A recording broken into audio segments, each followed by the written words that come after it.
Welcome to Bloodlines Past, where wars become stories. It started before the sun came up on a Sunday, June 22, 1941. Along a border stretching from the Baltic Sea to the Black Sea, the sky lit up with big guns firing. 3 million German soldiers moved forward all at once, their engines roaring across fields still wet with morning dew.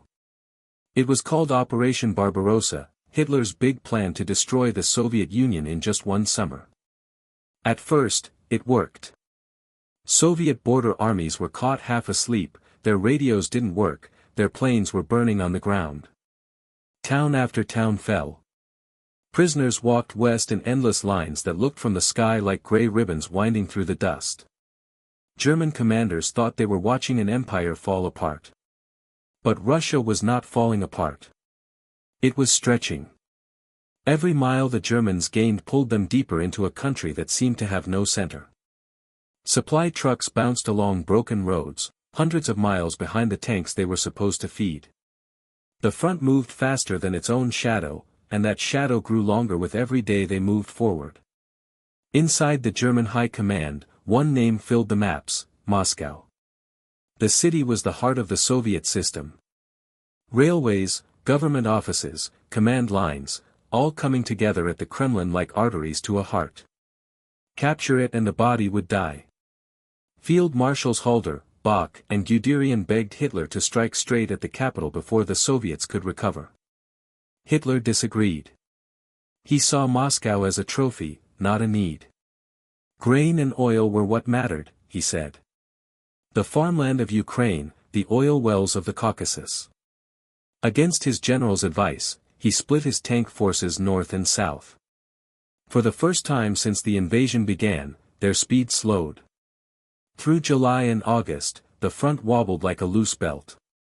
German tanks fought at Smolensk and Yelnya, bleeding for every mile.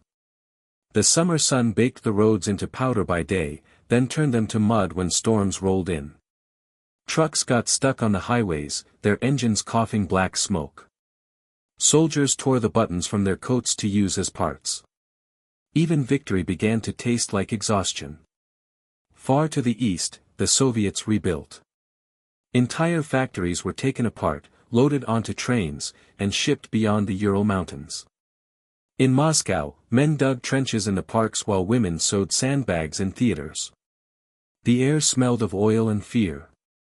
Stalin stayed silent in public for days, then finally spoke: "Comrades, our cause is just. The enemy will be crushed." By September, the German advance had paused, briefly, fatally.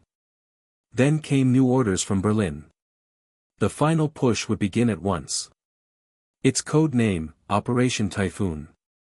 The goal was simple: close the last Soviet pockets, reach Moscow before winter, and end the campaign in victory. For the soldiers who got those orders, the words felt heavy, almost desperate.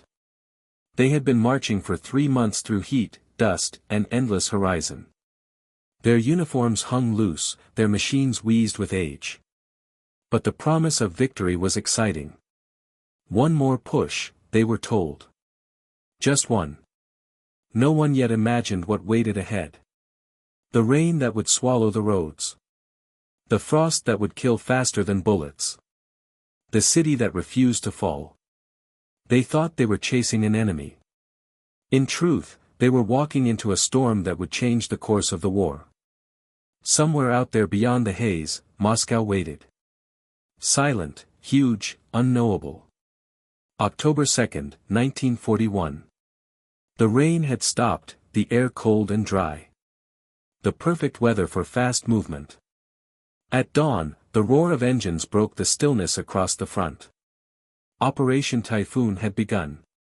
To the men of the Wehrmacht, it was supposed to be the final push, the one that would finish the war before the snow.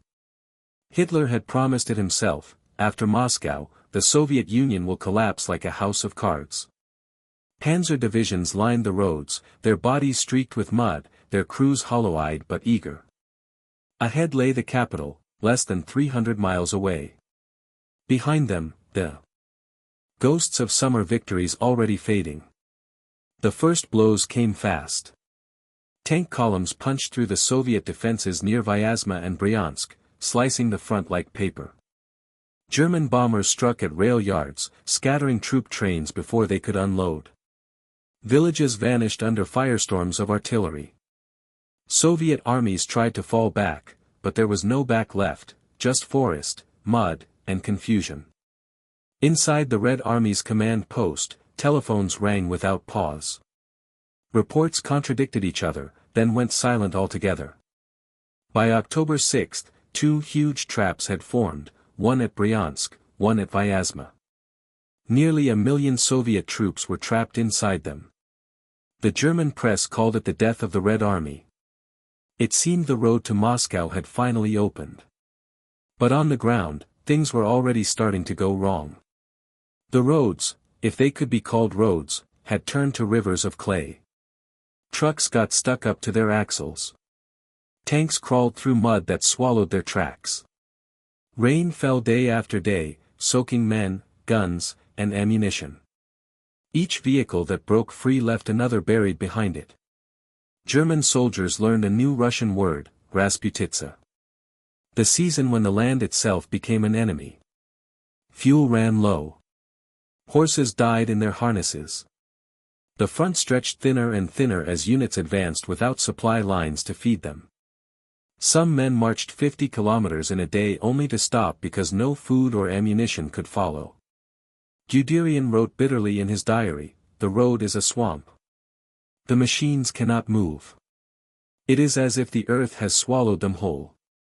For the Soviets, this misery was a gift. The delay bought time.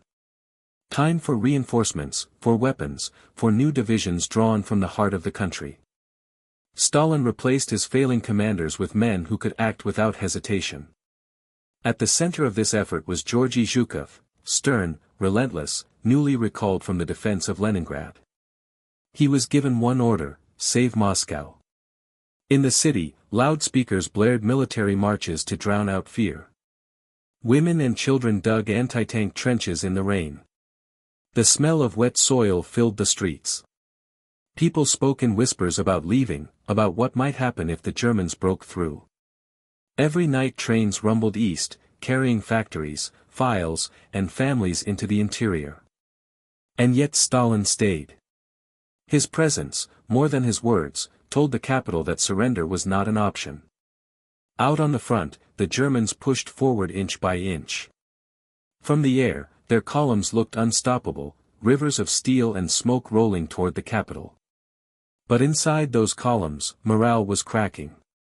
Helmets rusted from the rain, rifles jammed with mud. A soldier later wrote, "We thought we were winning, but we were sinking." By mid-October, the Germans had broken through the last outer defenses. Panic spread in Moscow. Government offices burned secret papers. Roads filled with carts and trucks fleeing east.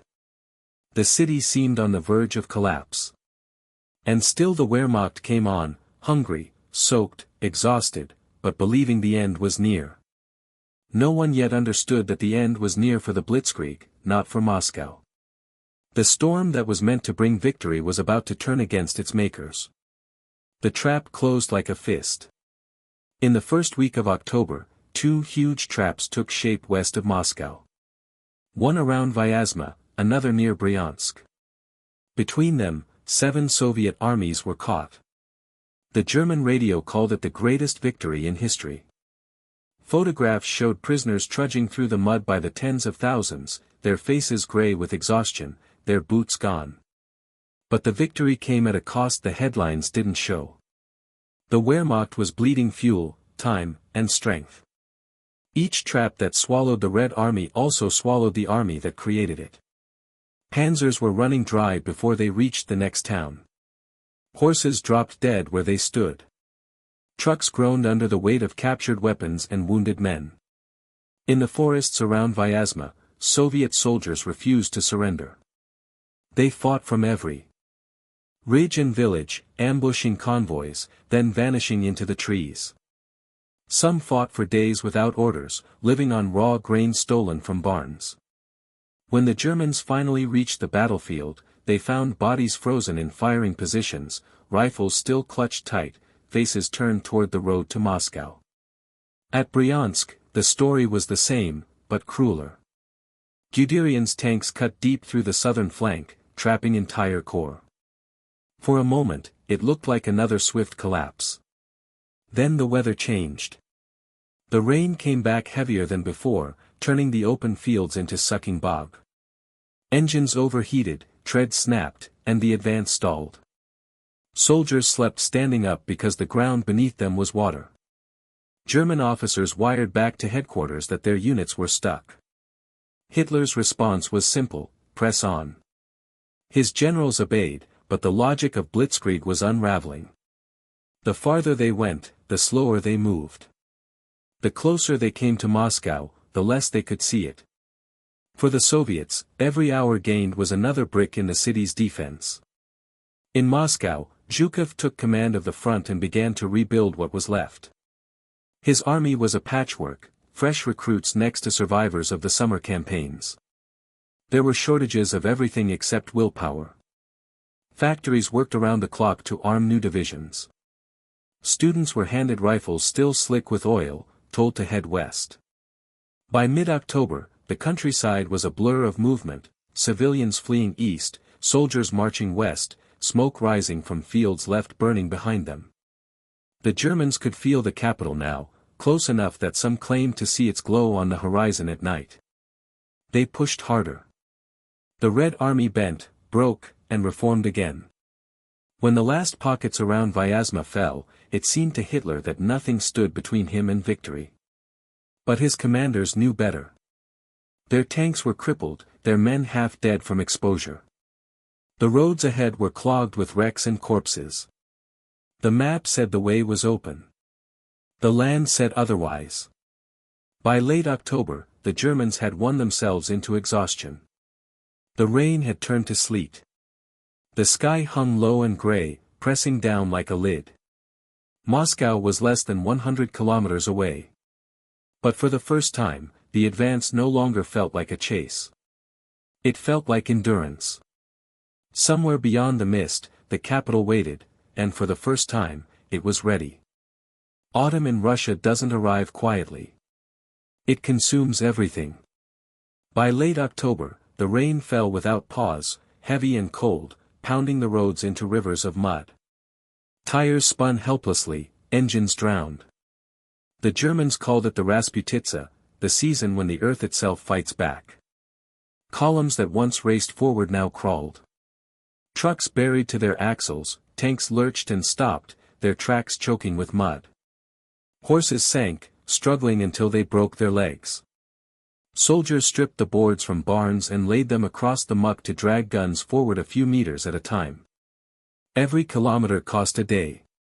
The roads, once veins of invasion, became veins of failure. The soldiers' uniforms turned the same color as the ground, gray, brown, impossible to tell apart. They marched knee-deep through water, soaked to the bone, too cold to shiver. Boots rotted on their feet, rifles jammed with grime. A man who slipped might never stand again. The mud could take him whole. And still the orders came: advance. Hitler refused to slow down. He raged that the Russians were finished, that a little weather could not stop destiny. But at the front, destiny had a different shape, wet, freezing, and stuck in place. "We no longer fight men," one officer wrote. "We fight the land." For the Soviets, the storm was a break. They used the time to rebuild. In the forests near Moscow, workers dug new trenches and laid minefields by hand. Civilians lined the roads, hauling logs, filling sandbags, building walls of earth and ice. Entire neighborhoods worked with shovels instead of rifles. The defenses grew mile by mile, a chain of desperation. Stretching toward the capital. Zhukov, newly in command, walked the muddy lines himself. His coat was soaked, his boots caked, his face streaked with rain and exhaustion. But he understood what few did: if Moscow was to live, the front had to hold, even for a week longer. Inside the city, the sound of hammers never stopped. Children carried bricks to barriers. Women dug ditches in the parks. Loudspeakers played patriotic songs over the noise, trying to keep fear away. At night, searchlights combed the clouds for bombers that rarely came anymore. The Luftwaffe, too, was grounded by the storm. By the end of October, the German army was no longer an army of conquest. It was an army of survival. The rain had broken its rhythm, and with it, its sense of control. Food was scarce.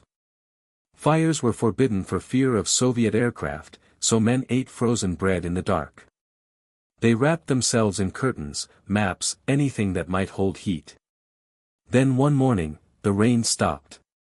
The mud hardened. The soldiers looked up at a sky that had turned white and silent. The air bit at their fingers. The snow had come. They thought for a moment that the worst was over. They were wrong. By the final days of October, Moscow felt like a city holding its breath. Refugees jammed every street. The train stations were chaos, families clutching suitcases, officials waving papers, engines shrieking through the night. The government had already sent files and offices east toward the Volga. Even Lenin's preserved body had been quietly moved from the mausoleum. Everyone expected the next order to come for Stalin himself. But it never did. His aides urged him to leave. The military argued it was reckless to stay. Stalin listened, silent, smoking in the dim light of his bunker beneath the Kremlin. Then he gave his answer: Moscow will be defended. He wasn't simply refusing to run. He was forcing the country to stand. If he left, morale would collapse. If he stayed, the city might hold. It was less a decision than a gamble with history. Outside, fear turned to grim obedience. Martial law was declared. The NKVD set up roadblocks. Anyone caught fleeing without orders was turned back or shot. In the factories, workers slept beside their machines, producing rifles and shells in 12-hour shifts. The smell of oil, sweat, and metal filled the air. Every spark from the forges felt like defiance. Zhukov arrived from Leningrad and immediately took command of the Western Front. He found an army that barely existed, exhausted men, scattered units, civilians with shovels. Still, he began to rebuild. Cadets from military schools marched straight to the trenches. Workers formed militias armed with whatever rifles could be found. Some wore their factory coats into battle. They dug until their hands bled. The line west of the capital became a living wall. At Borodino, where Napoleon had fought more than a century earlier, new trenches cut across the old battlefield. Farmers watched from the woods as artillery shells fell where their ancestors once had stood. It was as if the ghosts of 1812 had risen again, this time armed with machine guns. Inside Moscow, the city changed shape. Statues were wrapped in sandbags. Red Square disappeared under camouflage nets. The subway tunnels became bomb shelters filled with thousands of families huddled shoulder to shoulder. At night, they could hear the distant rumble of artillery, each blast a reminder that the front was moving closer. Yet there was a strange calm, too. The city's heartbeat slowed, but it never stopped. The streetcars stopped running. The bakeries did not. Children still went to school, though their classrooms doubled as supply depots.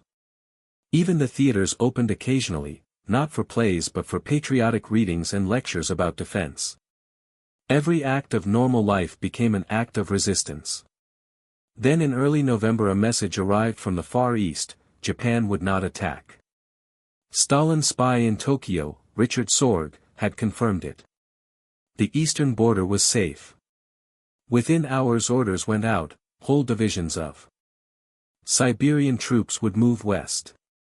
Hardened men used to winter, armed for the cold. They would arrive just in time. But in late October, no one knew that yet. To the people of Moscow, the world felt on the verge of ending. German troops were barely 100 kilometers away. You could smell the snow in the air, the iron in the wind. The city was waiting for something, either rescue or destruction. And beneath the Kremlin, the man who refused to flee listened to the artillery grow louder, cigarette burning down to his fingertips. West of Moscow lay a stretch of land that looked ordinary on a map: fields, rivers, scattered villages. But in the fall of 1941, it became the thin edge between survival and destruction. The Mozhaevsk Line. It wasn't a wall or a fortress, just a tangle of trenches, wooden bunkers, and anti-tank ditches dug by 500,000 civilians. It had been thrown together in weeks using shovels, picks, and desperation. When Zhukov arrived to inspect it, he found soldiers without boots, guns without shells, maps that no longer matched the ground. Yet he didn't waver. If the Germans broke through here, there would be no more Moscow. "We hold," he told his staff, "or we die here." The Germans came first at Borodino, the same ground where Napoleon's army had bled more than a century earlier. The fields were already frozen when the panzers rolled in, the air sharp and brittle. German artillery opened fire, smashing the ridgelines where Soviet divisions crouched. When the shelling stopped, infantry charged through the smoke. The defenders fired until their barrels glowed, then fought with bayonets when the ammunition was gone. The ground, already soaked from weeks of rain, turned black with soot and blood. Every mile mattered. In the north, the Volokholamsk sector became a graveyard of men and machines. Soviet cadets, boys barely 20, stood against tanks with rifles that jammed in the cold. Some units were wiped out entirely. Yet for every one that fell, another appeared behind it. In the south, near Tula, workers and miners held the city against Guderian's armored spearhead. The Germans reached the suburbs and could go no farther. The winter air smelled of gunpowder and frozen fuel. By mid-November, the Wehrmacht had been advancing for 5 months. Its soldiers were running on exhaustion and myth, the belief that one more push would end everything. Hitler demanded it, "No step back," he ordered, echoing the command he would later despise in his enemies. Von Bock's staff protested that their men could barely stand. Hitler didn't care. Each day became a contest between machine and mud, between will and weather. German tanks froze in place. The oil inside them turned solid. Their crews lit fires beneath the engines to get them running. The Soviets watched from the forest, letting the cold do their work. In Moscow, the rumble of battle was now constant. Windows shook with distant thunder. Civilians measured distance by sound. 10 seconds of echo meant the Germans were still far enough away. Churches had become aid stations. Schools turned into barracks. The city no longer slept. Then in late November, the first Siberian divisions began to arrive. They stepped off the trains in white camouflage, faces expressionless, rifles wrapped in cloth to keep from freezing. They moved through the city like ghosts, quiet and disciplined. To the weary defenders, they looked like a miracle in human form. Their arrival changed everything. Zhukov now had soldiers who could fight the winter as well as the Germans.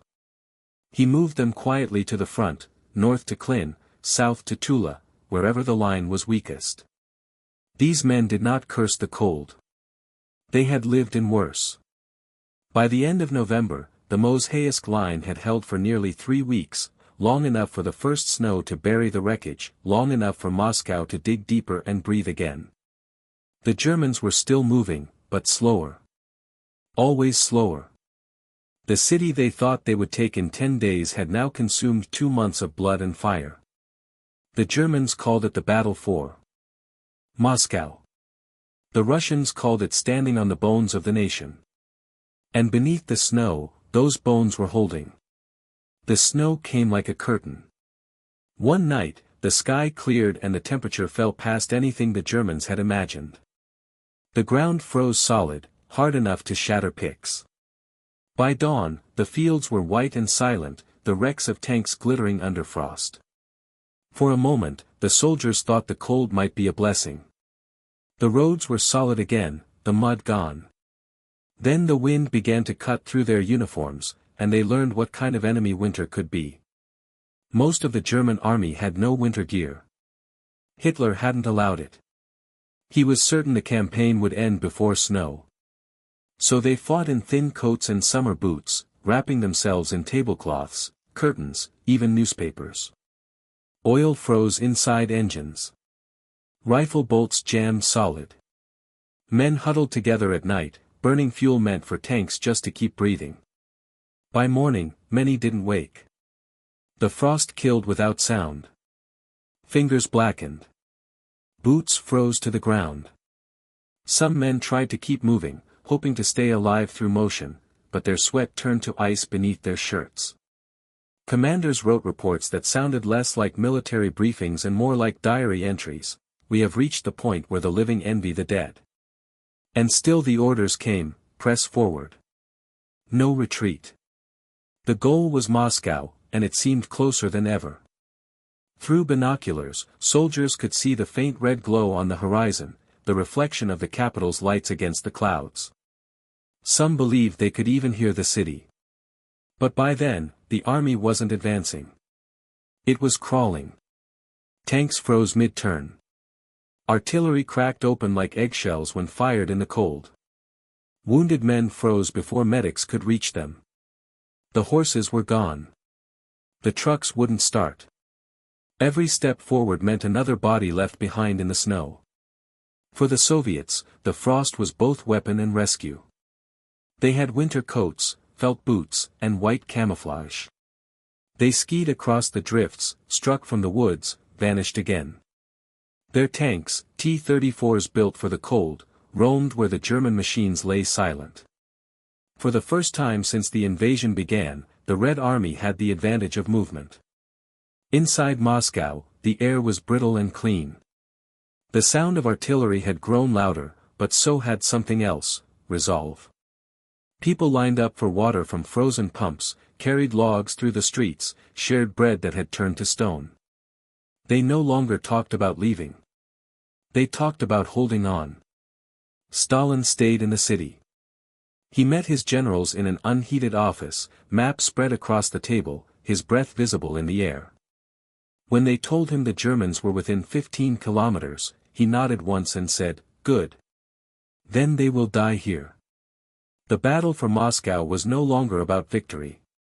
It was about endurance. Two armies stood locked in a white wilderness, one burning itself out, the other learning to breathe again. The frost had stopped the Blitzkrieg. And somewhere in the frozen dark, the balance of the war began to shift. Morning, November 7, 1941. The city was half buried in snow, the air sharp enough to cut skin.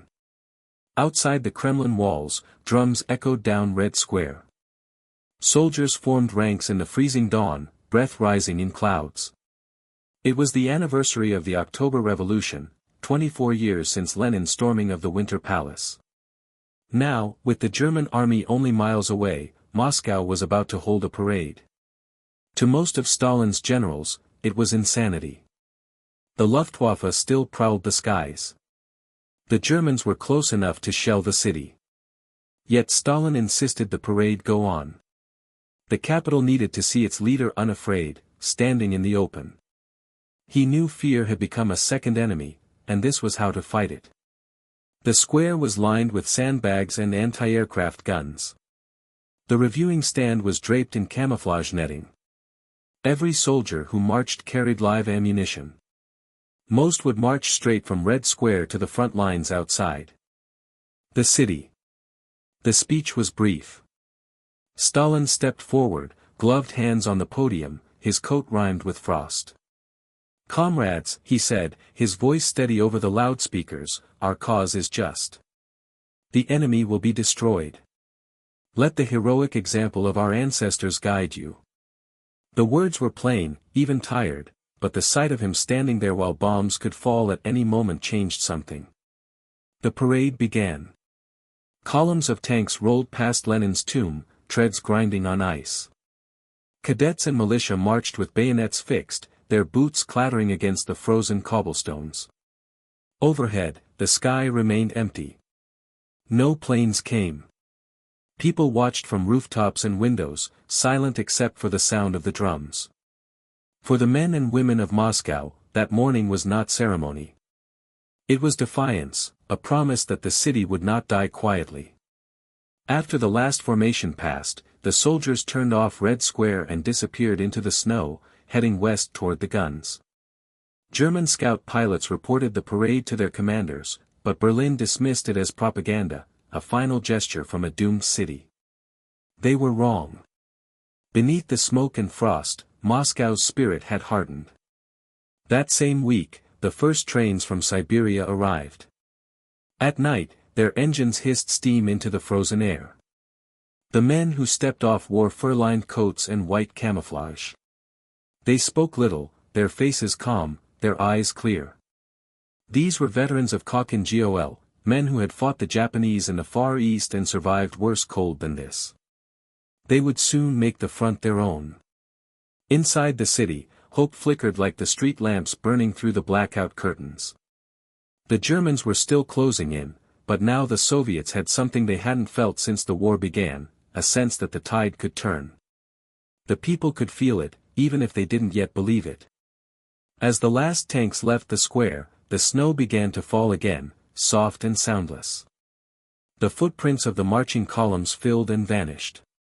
The echo of the drums lingered in the cold air long after the parade was gone. The Germans thought Moscow was finished. But that morning, in the heart of a city surrounded by enemies, the Soviet Union had already begun to rise. Through November's darkness, the trains kept coming. From the forests of the Far East to the frozen heart of Russia, they crossed a continent. Their wheels howled on the rails, glowing red from friction. Each car packed with men, rifles, and frost. These were the Siberian divisions, 22 of them, summoned from the edge of the world to save Moscow. For months, they'd waited under silent orders, guarding the eastern border against Japan. Then came a message from Stalin's spy in Tokyo, Richard Sorge: Japan would not attack. The East was safe. Within days, Stalin released his reserve. Entire armies vanished from the Pacific coast and reappeared in the snows outside the capital. They arrived with discipline born of cold, sheepskin coats, felt boots, padded helmets. Their rifles were clean, their spirits unbroken.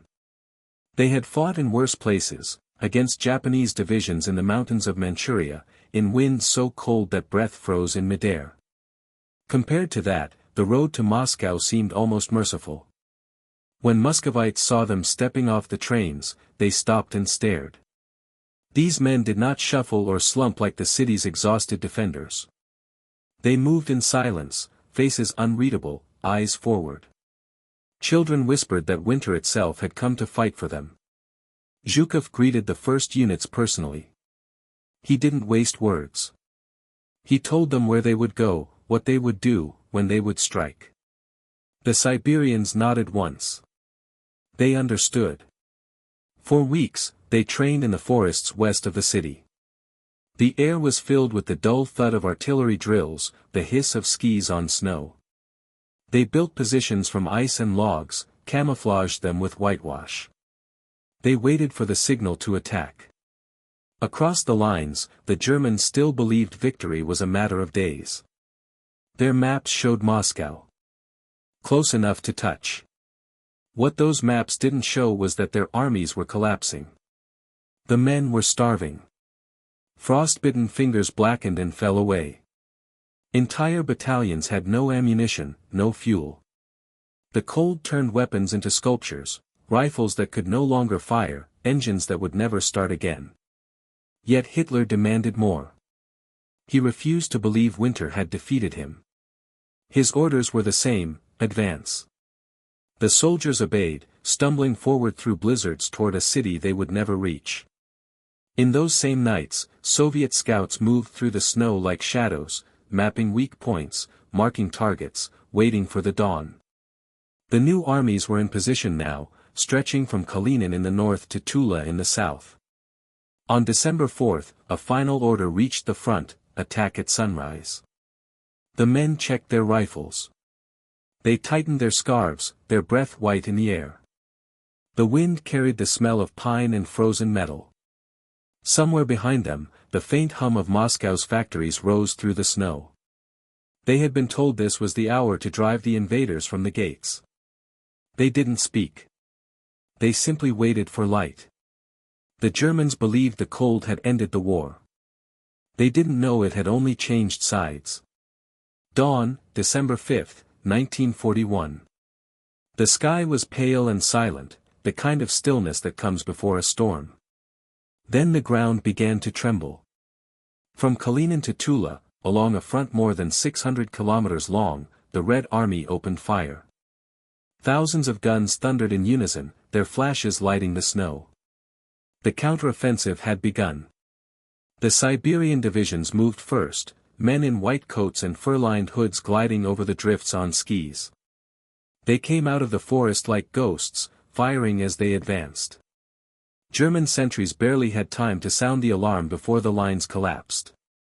For the first time since the war began, the Soviets were the ones attacking. The Germans were stunned. They had believed the enemy was finished, that Moscow was only days from falling. Instead, they faced fresh troops, rested, well-equipped, and perfectly adapted to the cold. Soviet tanks roared forward, T-34s with wide tracks that cut through snow the German panzers could not cross. Infantry followed close behind, bayonets fixed, shouting through the storm. Within hours, the front began to buckle. Around Klin, entire regiments vanished into the blizzard. South of the capital near Tula, Soviet forces burst through the German flanks, cutting off supply convoys. Panic spread faster than the cold. Field radios jammed with frantic calls for retreat, calls that never came. The German command tried to hold the line. They threw what reserves they had left into the fight, engineers, clerks, cooks. It wasn't enough. Soldiers who had spent weeks freezing in trenches were now fleeing through knee-deep snow, chased by the same enemy they had thought destroyed. Horses bolted, tanks stalled and were abandoned. The once organized columns of the Wehrmacht dissolved into chaos. Zhukov pressed the attack without pause. His orders were simple: push them back. Every mile.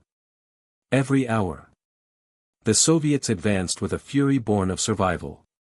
Villages that had been taken and retaken since October were captured again, this time for good.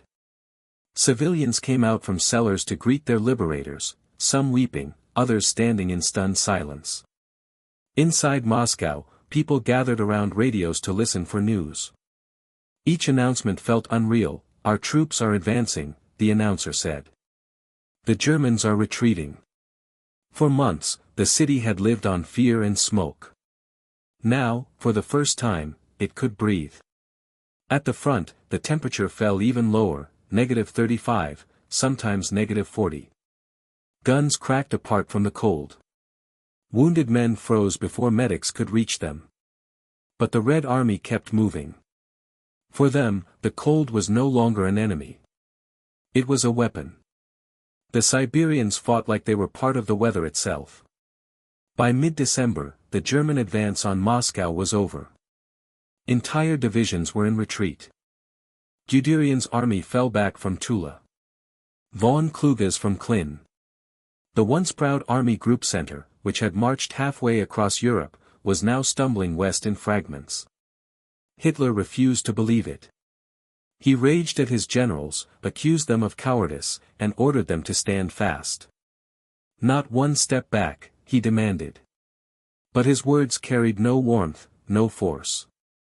The war he had imagined, a war of lightning and speed, had frozen solid. The counteroffensive didn't just save Moscow. It broke the spell of German invincibility. The Red Army had proved it could stop the Wehrmacht, and strike back. In the forests west of the city, the snow buried the wrecks of tanks and the bodies of men. The front line moved slowly, painfully, but for the first time since June, it moved west. The tide of the war had turned. And it began with the sound of footsteps crunching through the snow. By the last weeks of December, the proud Army Group Center was no longer an army. It was a trail of men and machines limping through a white wasteland. The road west was lined with the wreckage of the invasion, burned trucks, frozen horses, shattered helmets half buried in snow.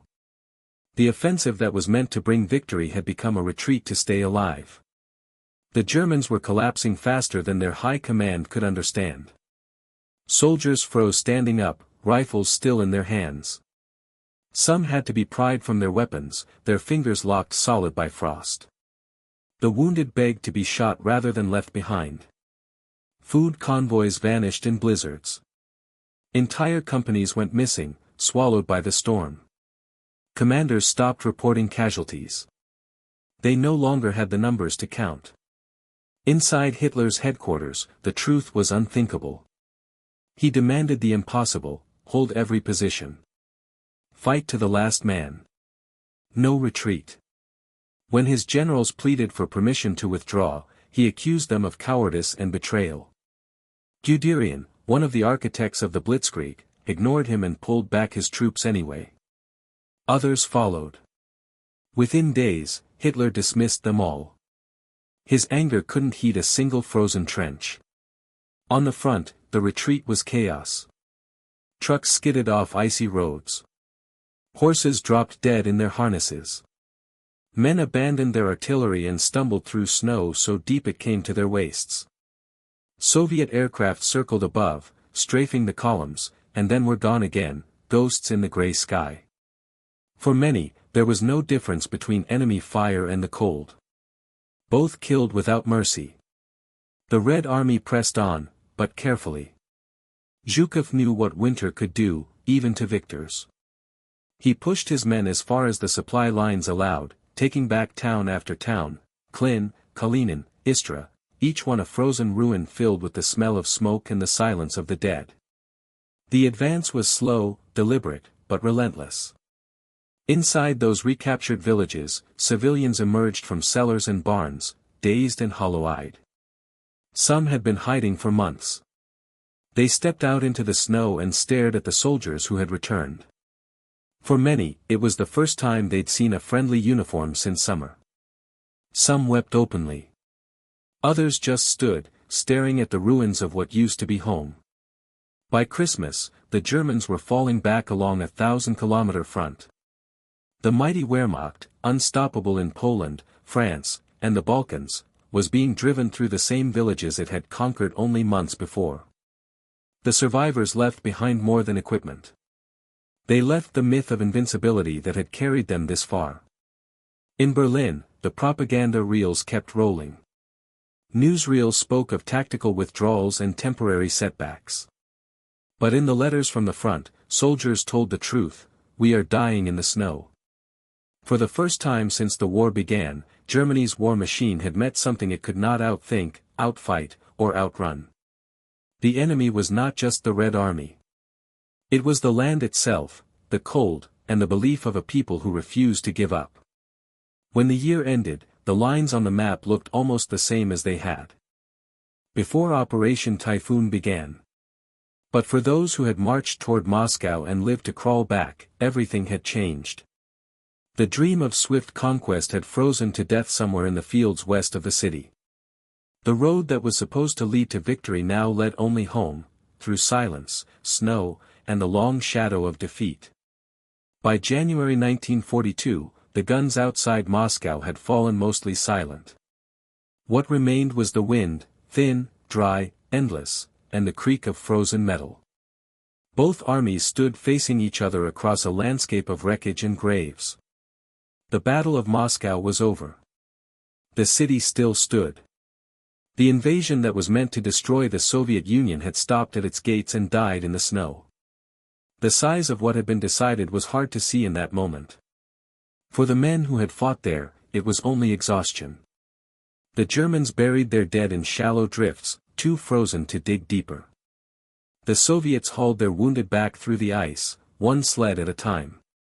But history had already shifted. The myth of German invincibility, the belief that no army could resist Blitzkrieg, had been broken. If Moscow had fallen, the Soviet Union might have shattered. Its railways and command networks would have broken apart. Its people might have lost the will to fight. But the city endured. It did more than survive. It anchored the whole war effort. Stalin's choice to stay, Zhukov's ruthless defense, the civilians digging trenches with bare hands, all had combined to pull a nation back from the edge. For the Germans, the retreat was more than a defeat. It was the first crack in their empire.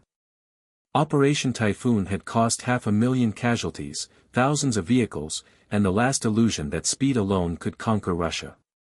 Hitler's generals had warned him about the size of the land, the depth of the cold, the endurance of its people. Now he knew, but his pride would not let him admit it. Even as his armies froze, he was already planning a new campaign, southward, toward the Volga and the oil of the Caucasus. The next name would be Stalingrad.